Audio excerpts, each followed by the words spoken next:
आए। एजेंडा क्या था मुबाहले का? कि जो झूठा होगा उस पर लानत होगी।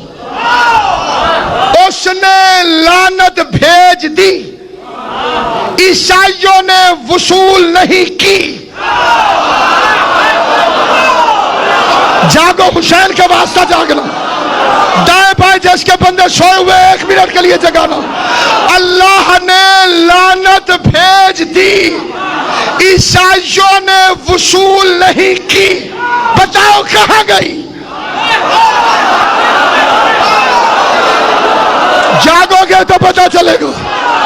मैं अभी खुरा ढूंढ के देता हूं तुम्हें लानत का। अल्लाह ने भेजी, ईसाइयों ने ली नहीं। लानत थी उसके लिए जो पंजतन के मुकाबले पर आए। ईसाई मुकाबले से हट गए। तलाश करो लानत गई कहां। नबी के दुनिया से जाने के बाद ज़हरा किसी दरबार में गई, उसने गवाह मांगे। बतूल ने वो गवाह पेश किए जो मुबाहले में गवाह थे। उसने गवाहों को झुठलाया। फातिमा वापस आ गई। पता चला हक लेने नहीं गई थी, मुबाहला वाली लानत उसके वारिस के घर तक पहुंचाने